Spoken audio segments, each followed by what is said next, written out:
Stay hungry, stay foolish.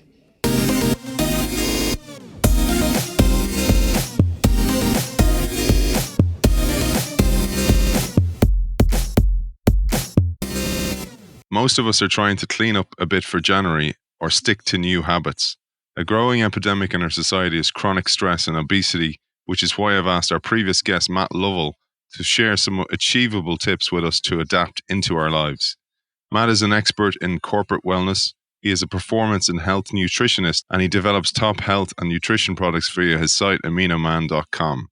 His clients have included England Rugby, Man City, and currently Reading and Bournemouth football clubs. Welcome to the show, Matt Lovell. Hi, Aidan. Thanks, mate. Thanks for having me back on. It's great to have you back on. I've been following your blog very closely over the last while, particularly after Christmas. It's this time of year where people have new habits. They're trying to introduce brand new habits or take up old ones that they used to have and change their dietary regimes. And you remind us in one of your recent blogs that there's a saying, the brain always wins. And I thought we might start with that. Yeah, it's an interesting one, this, because essentially, our behavior is reinforced by what the brain will perceive as a reward-based activities. Most of us will be geared towards being more pleasure-seeking rather than pain-seeking. It sort of sounds obvious, but activities which are associated with more pleasurable outcomes tend to also be the ones that can sometimes lead you to not as good levels of body composition and maybe not as effective workouts and things like that. Unless you're already used to them. So if you have large servings of carbohydrates, then you'll dump a load of sort of serotonin and feel-good fed-based hormones into the system. If you fast for a while, your brain will start to release quite a lot of stress hormones and other things which would in turn enable you to go out and, gather some food and get some calories into the bank. So we're sort of always trying to slightly outsmart these primitive desires in order to maintain health and maintain a good body composition. What can be at first a relatively different and new experience, say that if you're new to exercise, everything aches for a few days. And then after a while, if you don't exercise, you don't feel right for the rest of the day. And of course, we do get pleasure-based chemicals, endorphins, released in large amounts when we exercise at sufficiently high intensity. So my angle for many clients is to make habit changes and things like that easier on the brain, is to give the brain what it needs in terms of stabilizing things at first before you begin to induce any type of withdrawal. An easy place to start would be with the basics, which would be, keep hydrated and try and stabilize your blood sugar. I don't know if anyone's ever tried to come off sugar quickly or come off something else that they might crave, like alcohol in the evenings. If you try and do that type of thing in a low blood sugar environment, it's much, much more difficult than if you've got, stable blood sugar. Take that one, because this is a very, very common one. And personally, I find, even though I don't probably have a low sugar environment, I have cravings in the evening. And this is nothing to do with Christmas or the splurge that we have in certain occasions. But on an ongoing basis, I have that kind of craving in the evenings. And I do notice certain foods give you more of that craving, etc. It'd be great to get a little eye opener on what's going on there. Well, people think that the sugar craving at night might be a survival-based mechanism to encourage greater consumption of calories at night. That's one theory. Our insulin handling ability is thought to be less sufficient at night, so we are less able to process and handle sugars in a good way, so more likely to store them as fat. Again, that's thought to be for survival as well, so that you store a bit of fat, so you've got a bit of survival energy just in case of the sort of feast-famine effect. The other thing that can trigger a craving is if you have a large serving of carbohydrates or just a large meal, and then you get the sort of rebound hypoglycemia. So you get a peak in sugars, and then you get a rapid reduction in sugar as the body releases lots of insulin in response to a large carbohydrate meal. And the final reason that some people think you get the cravings is if you've overconsumed energy, then the process of converting that energy across requires more energy, so that then suddenly you think, oh no, I need some sugar at this end of this meal.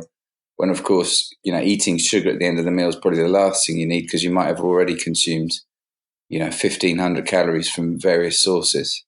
One of the best ways to get through all those sort of systems and overcome all those possible theories around the higher carbohydrate craving at night is to eat in a sequence. So you emphasize the very nutrient dense but energy sparse foods, so vegetables, etc. You begin feeding on, say, raw vegetables like chopped up carrots, peppers, etc. Then actually the first main thing that you eat in your meal would be your protein source, a good double serving of protein. Then you might move on to cooked vegetables. Again, all these things would be increasing both the fiber and the protein content of the meal are the two things which are going to make you feel most satisfied and full. And then finally, thinking about what type of starch you might or might not have cooked. So sometimes it's maybe a good idea to shift away from starches at night if you're seeking to chop down your body fats by a couple of % in January. But equally, if you've been to the gym after work, then there's going to be room to include some healthy sources of starches like sweet potatoes or brown rice or something like that. If you feel more thirsty than hungry, then that's sometimes thought to be a sign that you should actually stop eating. One of the biggest challenges I find, back when we first met, you were introducing a lot of new knowledge, but YouTube didn't exist. There wasn't as much proliferation of content and information on the internet. So you couldn't find very much stuff. Now the opposite is true. There's so many theories and myths, etc. And one of them is, you shouldn't drink for such a period of time after you eat because it dilutes your digestive enzymes. What's your take on that one? A lot of people do suffer from poor digestion. Obviously, if you drink a lot of fluid, you will dilute your stomach acid. However, we do digest in a fluid environment. So generally speaking, I don't encourage people to drink too much water during the meal. I'd rather they had a good sort of hydration a couple of hours before, and then probably not drinking too much water an hour before. But if you had a cup of water with your food, I don't think there's any problem with that. The digestive system gets less efficient as we get older. So for an older person, then there may be a case for using digestive enzymes or even hydrochloric acid supplements. A lot of people, the main reason they don't digest properly is they just eat too fast. They're not chewing their food sufficiently or taking enough time over their meals. Particularly in the West, we do that quite a bit. We scoff down our food. It's not an event in itself. It's usually consumed during watching TV or during another event or sitting at the desk in work. Yeah, exactly. And that the mindful eating, or whatever you want to call it, there's an increasing body of research saying actually just chewing your food has a favorable effect on maintaining a normal weight. There's all kinds of associated benefits from eating in a family environment where people talk and converse. You probably assimilate more nutrients in a more efficient manner. You feel full at the right time. So rather than wolfing down 1,500 calories before your hunger response has kicked in, actually, if you're eating slowly, you might get to 750 and you're really actually very full. Depending on what you read, it can take 15 to 20 minutes for that hunger response to kick in. You could probably make your way through a whole Christmas dinner in that time and pudding. If you weren't mindful eating. While watching rerun of Superman, the Christmas movies. Coming back to that one, because I think that one's really interesting, the hunger response kicking in. Another one I've read is having sugar before your meal actually numbs that hunger response, or having certain foods before your meal or even in between meals can affect that hunger response for the negative. The main one there is the consumption of fructose. So fructose will not stabilize your hunger response at all. So you could guzzle your way through fruit juice, sodas, things like that, and actually still feel very hungry, having consumed an enormous amount of sugar in a small can of pop. That's still one of the main ways I think that we overconsume calories is by drinking them. So that phrase, don't drink calories if you want to lose weight, I think is still quite pertinent, really. Mainly sugary drinks. That one's something that you see quite a lot in the offices, people drinking Diet Coke and going, it's a diet. So they don't really think there's any negative effect. But that's the one I always mention to people if they ask me, is the blocking effect of satiety. You don't know if you're full or not when you do drink these fizzy drinks, etc. That's an interesting one because I'm not a fan of diet drinks, but the evidence does say that they don't actually make you fat. Like, you know, some people used to say, oh, they'll still trigger some insulin response or something like that. But unfortunately, the evidence doesn't support that. But what people think is they might maintain a sweet tooth. So whilst that might not affect your behavior the day after, you know, over the weeks and months, it may still keep you in that sweet zone where you might make a choice for something very sugary where you wouldn't have done before. The immediate short-term effects don't seem to be supported around, so diet drinks, even though they contain all the sweeteners and stuff, are probably a better choice than the full sugar ones if you're seeking to adjust your calorie balance and things like that. This brings us nicely to maintaining the sweet tooth, going back to the brain and the fact that you don't just absolutely remove something, you replace it first to start with. And one of the things I've used is actually your blends of hot chocolate, and you have this sugar killing tea in the evenings. It's just to ease out of Christmas, because even I probably took 2 weeks off over Christmas from training, not fully training, but eating. Like, so the clean diet that I'd have, I took a little bit of time off. But even at that, I changed habits, and I now need to come off slowly rather than going cold turkey. Excuse the pun over Christmas, but rather than going cold turkey, I need to ease off. And I found your hot chocolate and your teas really helpful. It'd be great to get a little idea of what's in those type of things, because you talk about adaptogens quite a lot. I'm also someone that, a bit like yourself, I don't like to suddenly go cold turkey. I'll step down off maybe less healthy habits that I picked up over the Christmas break, step them down gradually, and then get back into the way over 7 to 10 days or something. The gymnema tea has got a long history of traditional use for stabilizing blood sugar. And what it appears to do clinically is alter and improve your insulin and sensitivity and sugar handling ability. Also slows the absorption somewhat of sugars into the bloodstream. So when you take it with a meal, it basically has a beneficial effect on stabilizing blood glucose. It also generally tastes slightly sweet. One of its nicknames is the sugar destroyer. It's a good tea to use if you're just seeking to just get away from the cravings a little bit and slow things down in terms of blood glucose response. The adaptogenic hot chocolate is a formula which is centered directly on pretty much giving the craving brain lots of nice feel-good chemicals. So there's serotonin builders in there. There's adaptogens that work on the GABA and serotonin pathways in the brain, so they make you feel a bit more relaxed. There's a whole B vitamin blend in there which helps with stress response. There's magnesium and zinc. With that one, what I haven't done is put any sugar in it at all. There's no fillers or anything like that. There's also other things in there for stabilizing the blood sugar and adding some fiber. Inulin is one of my favorite ingredients, which is like a prebiotic fiber which tastes slightly sweet. You know, that features in quite a few of the formulas, including the new greens and the amber aminos hot chocolate. That just makes you feel fuller. It makes you feel full. Yeah, so 2 grams of inulin given to children every day was shown to improve their body composition. Literally, as little as that. Anything that helps you feel full should normalize somewhat your food choices, as long as your hunger response isn't completely out of whack. So if there were 2 secrets to maintaining a good body composition, it would be to eat sufficient fiber and sufficient protein. And that essentially is lots of vegetables and then some good protein on top of it.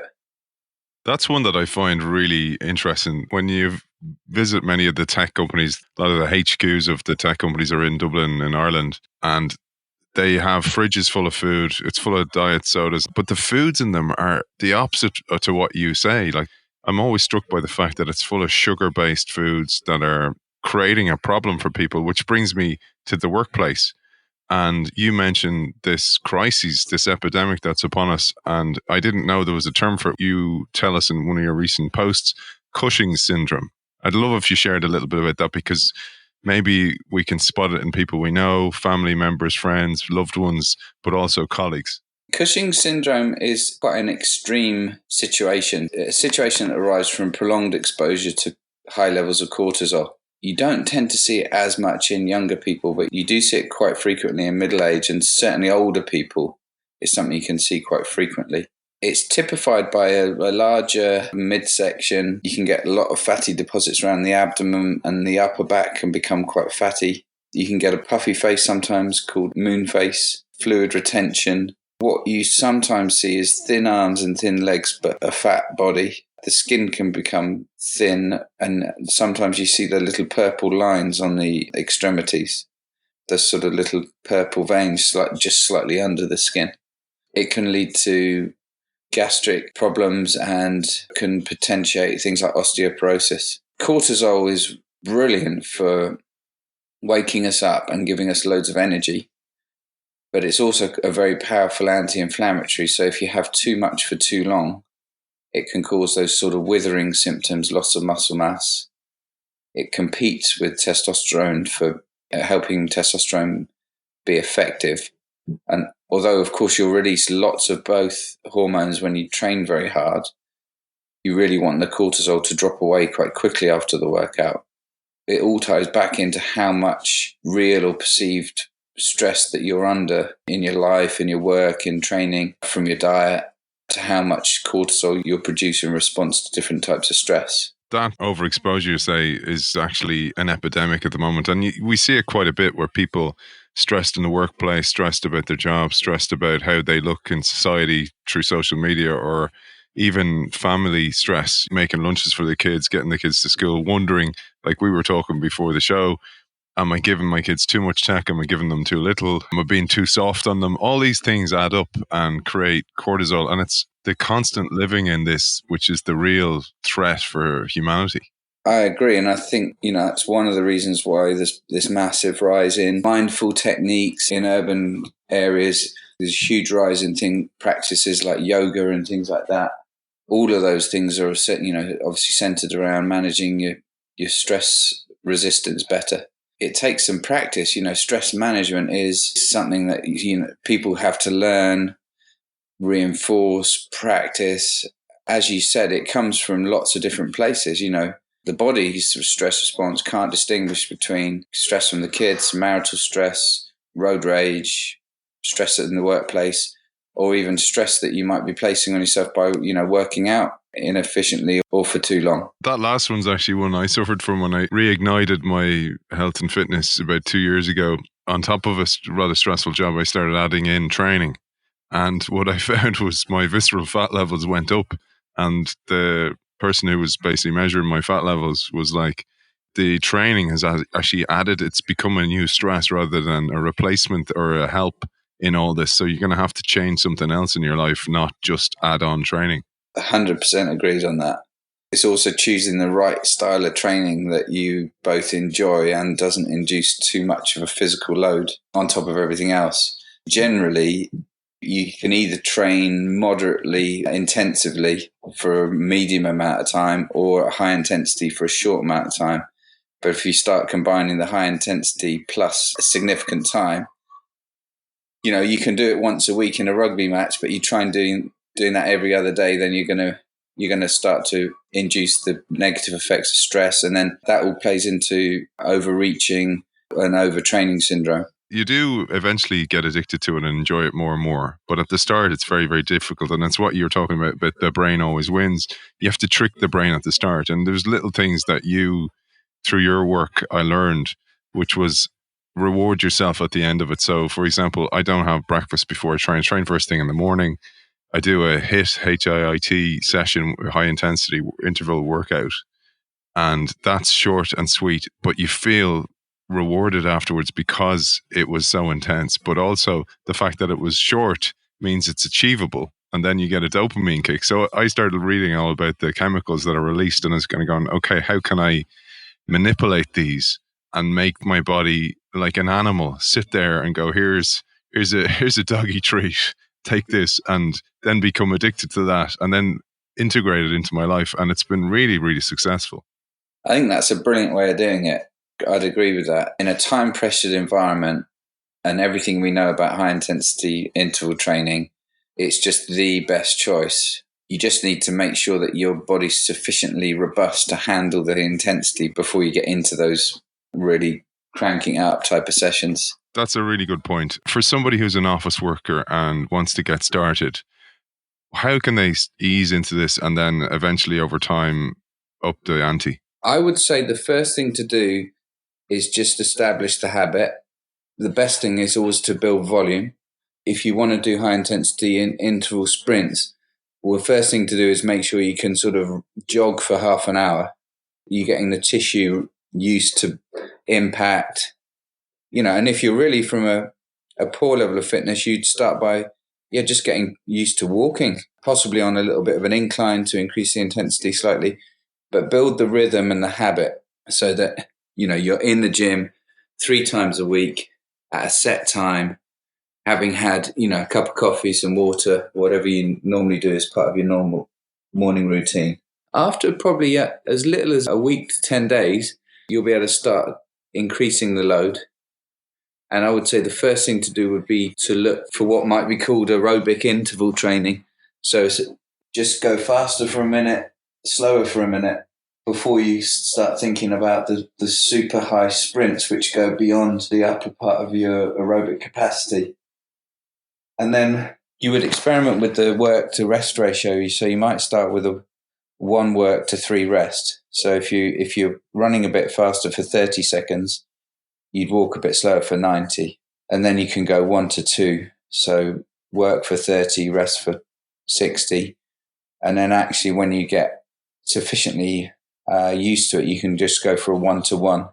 On a 1-to-1, the intensity of your intervals will drop off after the third one.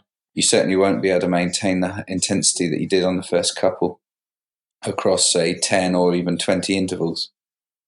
But if you're doing a 30 second on, 30 off with a 6-minute warm-up, you can be in and out of the gym in 16 minutes having done 10 intervals. And, you will get a training effect from that, and you will get a favorable effect on your body composition from just doing that 15-minute session 3 times a week.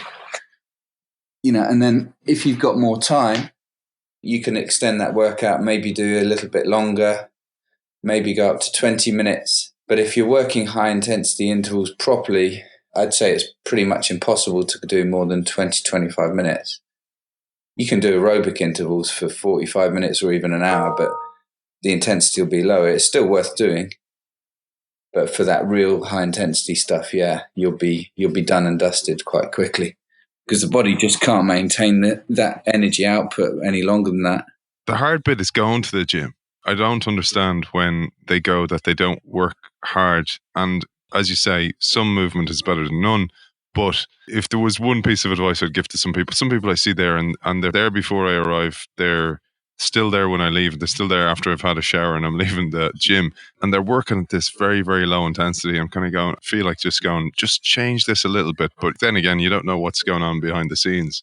But to bring it back to the brain and stress, etc., Matt, because this is where the brain and training are so interlinked, is the workplace. And you talk about amygdala hijacks in the workplace. And it'd be great to firstly get an understanding of what's going on there and then how the training can help ease that and change that over time. The amygdala is part of the limbic system. So it's the primitive brain, reptilian brain, whatever you want to call it. It's there for survival. So what you don't want is a snake dropping out of the tree and then your conscious, logical thinking brain is going, oh, what should I do about this? It's a snake. What you actually want is the animal brain to kick in and grab that snake by the neck and snap the snake in half, kind of thing. So that's the amygdala hijack. That's what it's there for. It bypasses the conscious thought pattern and it just kicks in the stress response. It's brilliant for that reason. However, if you've just been, downgraded on your business class flights, that's the same system that gets you in a shouting match with the staff and then you end up being arrested in the airport, kind of thing.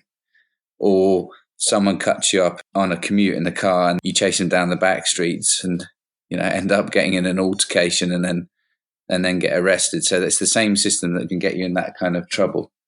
What's been shown is the more sort of higher function, higher consciousness thinking you can do, and the more brain type of building exercises around the sort of hypothalamus and hippocampus, two areas of the brain which respond to positive type behaviors, language learning, new skills, goal setting, all that sort of stuff. When those systems are fairly developed, and also mindful techniques, yoga, you're better able at overriding the fear response. The same amygdala hijack can happen if you're worried about a presentation or a meeting that's coming up, at work, or just normal stuff day to day that can induce an overly aggressive stress response, which isn't suitable or reasonable to the situation that you're presented with in.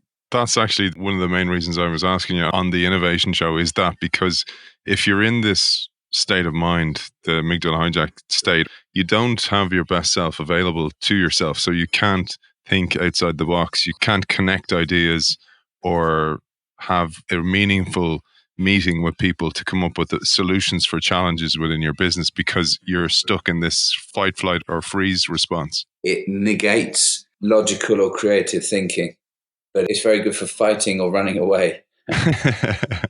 Which is a response that you can choose as well when it comes to innovation.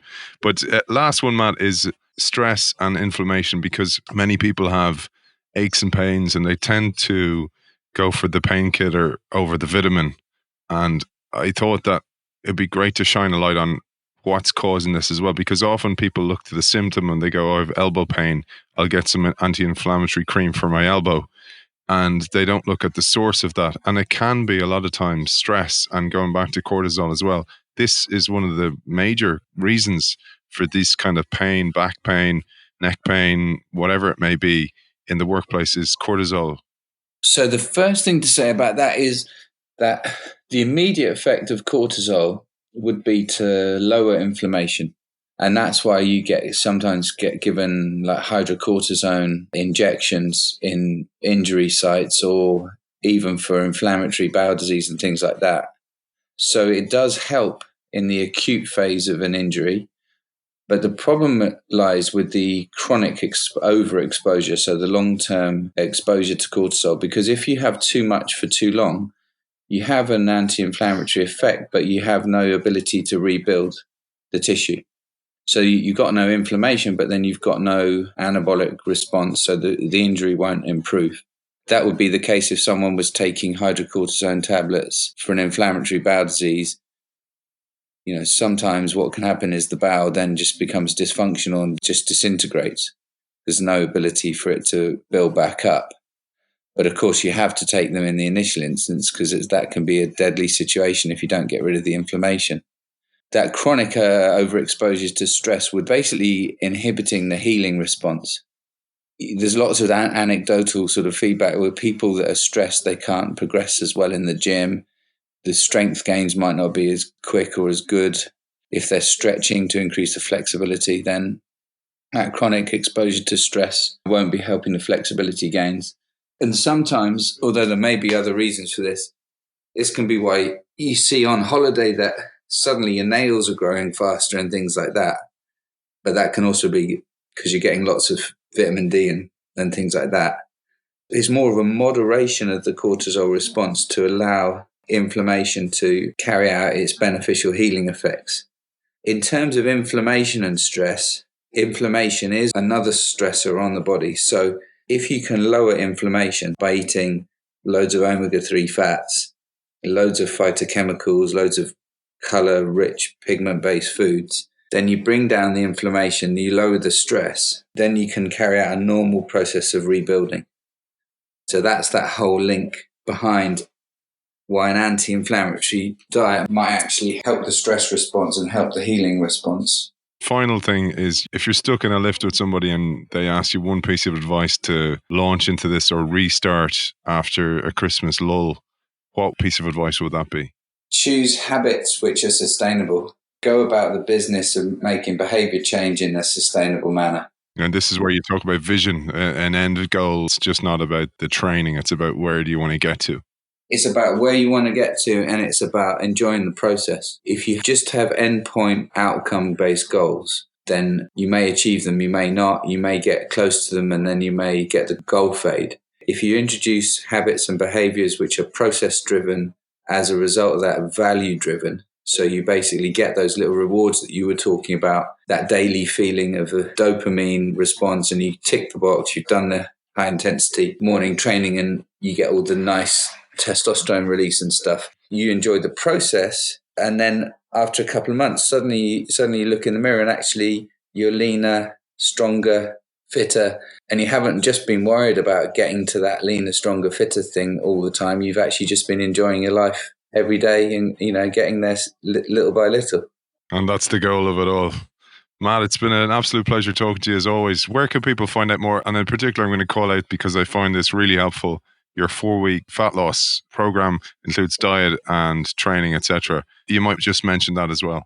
The best place, honestly, is the aminoman.com website, because you can email me direct from there. So I'll pick up anything that's sent through the website. I can send people a version of that 4-week fat loss for free, actually. The website that we used to run that through and sell that program through, that's not working as well as it used to. So I'm tending to offer the dietary plan as a little New Year booster. And then, hopefully if people need the extra support, then the way that I get helped is if they're buying some fish oils from me in return, or some aminos or something like that in return for the free system. Matt Lovell, expert in corporate wellness, performance and health nutritionist, and body recomposition expert. Thanks for joining us. Thanks a lot, Aidan. Thanks, mate.